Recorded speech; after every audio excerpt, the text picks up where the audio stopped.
नमस्कार मित्रांनो, बातमी महत्त्वाची आणि आपल्या कामाची आहे। जन्म व मृत्यू नोंदणी प्रक्रियेत मोठा बदल करण्यात आला आहे।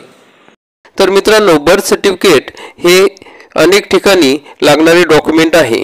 मग मुलांचा जन्म झाल्यानंतर आपण बर्थ सर्टिफिकेट काढत असतो, त्या ठिकाणी नोंदणी करण्यासाठी त्यामध्ये मोठा बदल करण्यात आला आहे।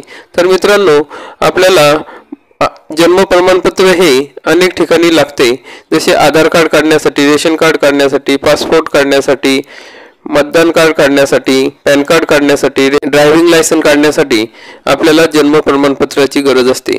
मग ते जन्म प्रमाणपत्र जर चुकीचं असेल आणि त्यामध्ये जर योग्य नोंद केलेली नसेल तर आपल्याला त्या गोष्टीचा तोटा हा आयुष्यभर भोगावा लागतो।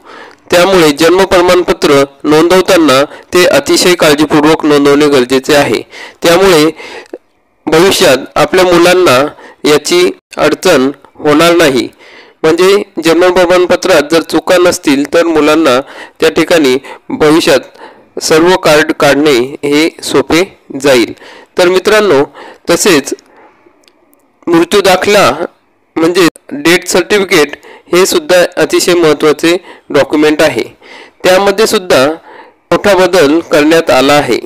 मग जन्म प्रमाणपत्र आणि मृत्यूचा दाखला यामध्ये कोणकोणते बदल करण्यात आले आहे हे आजच्या या व्हिडिओमध्ये आपण बघणार आहोत। त्यामुळे आजचा हा व्हिडिओ आपण सर्वांनी शेवटपर्यंत बघा।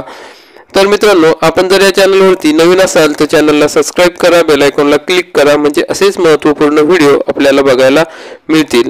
तर मित्रांनो, आपल्याला माहिती आहे की जन्म दाखला हे अत्यंत महत्त्वाचे दस्तऐवज आहे। अगदी शाळेत प्रवेशापासून तर पुढे अनेक गोष्टींसाठी जन्म दाखला विचारला जातो। त्यामुळे बाळ जन्माला आल्यावर लगेच जन्म दाखला काढण्याकडे पालकांचा भर असतो।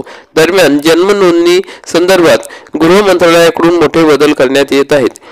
याबद्दल तुम्हाला माहिती असायलाच हवी।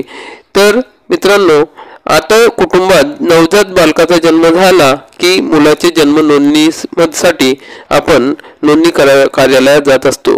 मग जन्माच्या नोंदणीमध्ये पालकांच्या धर्माशी संबंधित माहिती भरावी लागणार आहे। पालकांना ही माहिती स्वतंत्रपणे भरावी लागणार आहे। आतापर्यंत देखील बालकांच्या जन्म नोंदणीवेळी कुटुंबाच्या धर्माची नोंद केली जात होती, पण केंद्र सरकारने या संदर्भात प्रारूप नियमावली तयार केली आहे। मग गृह मंत्रालयाने सर्व राज्य सरकारांना या संदर्भातला नियम किंवा कायदा पाठवला आहे। त्यामुळे नव्या पालकांनी ही गोष्ट लक्षात ठेवावी लागणार आहे की यासाठी एक वेगळा कॉलम असणार आहे। म्हणजेच नवीन बालकांचा आता जन्म झाला तेव्हा त्याच्यामध्ये पुढील बदल करण्यात येणार आहे। मग त्या कॉलममध्ये जो वेगळा कॉलम आहे त्यामध्ये तुम्हाला ही माहिती भरावी लागणार आहे। मग मित्रांनो, यात तुम्ही म्हणसाल नवीन काय? मग याआधी तुम्ही जन्माची नोंद केली असेल तर तुम्हाला फॉर्म क्रमांक 1 भरावा लागला असेल। त्यामध्ये तुम्हाला कुटुंबाच्या धर्मासाठी एक कॉलम होता, आता तेथे तुम्हाला आणखी एक कॉलम दिसेल। यामध्ये मुलाच्या पालकांचा धर्म कोणता हे विचारले जाईल। ही माहिती तुम्हाला भरावी लागणार आहे। मग दत्तक प्रक्रियेसाठी फॉर्म क्रमांक 1 देखील आवश्यक असतो। मग गेल्या वर्षी जन्म मृत्यूची नोंदणी हा कायदा पारित करण्यात आला आहे। यामध्ये विशेष बदल पाहायला मिळाले आहे। त्यानुसार राष्ट्रीय स्तरावरही जन्म मृत्यूची नोंद आवश्यक असेल, याची नोंद आपण सर्वांनी घ्यावी लागणार आहे। तर मित्रांनो, मुलाच्या जन्मावेळी आता डेटाबेस तयार होणार आहे। प्रत्येक मुलाच्या जन्मावेळी डेटाबेस तयार केला जाईल। यामध्ये बालकाच्या अनेक गोष्टींची नोंद केली जाईल। नॅशनल पॉप्युलेशन रजिस्टर, तसेच आधार कार्ड, मतदार यादी, रेशन कार्ड, पासपोर्ट आणि ड्रायव्हिंग लायसन्स यासारखी कागदपत्रे भविष्यात आपल्याला काढावी लागतात। अशा वेळी जन्म नोंदणीचा नवीन फॉर्म क्रमांक महत्त्वाचा ठरेल। म्हणजे या जन्म नोंदणीचा नवीन फॉर्म आपण भरताना अतिशय काळजीपूर्वक भरणे गरजेचे आहे। यामध्ये डेटाबेसच्या आधारे माहिती अपडेट होत राहील। मुलाच्या जन्मा संबंधित हे डिजिटल प्रमाणपत्र असेल। तर मित्रांनो, आता ऑनलाईन आपल्याला डिजिटल प्रमाणपत्र हे मिळणार आहे। म्हणजे जन्म प्रमाणपत्र हे डिजिटल स्वरूपात मिळणार आहे। हे एक महत्त्वाचे कागदपत्र म्हणून वैध असेल। एवढेच नव्हे तर कोणत्याही शाळेत किंवा महाविद्यालयात प्रवेश घेताना जन्म प्रमाणपत्र म्हणून तुम्हाला याचा उपयोग होणार आहे। मग मित्रांनो, हे जन्म प्रमाणपत्राविषयी माहिती बघितली, तर मृत्यूच्या दाखल्यामध्ये कोणकोणते बदल झाले आहेत तर त्याविषयी माहिती बघू. तर जन्म दाखल्यासोबतच मृत्यू दाखला देखील महत्त्वाचे दस्तऐवज असते. हे दस्तऐवज नसल्यास इन्शुरन्स घरचे कागदपत्र बनवताना अडचणी येतात.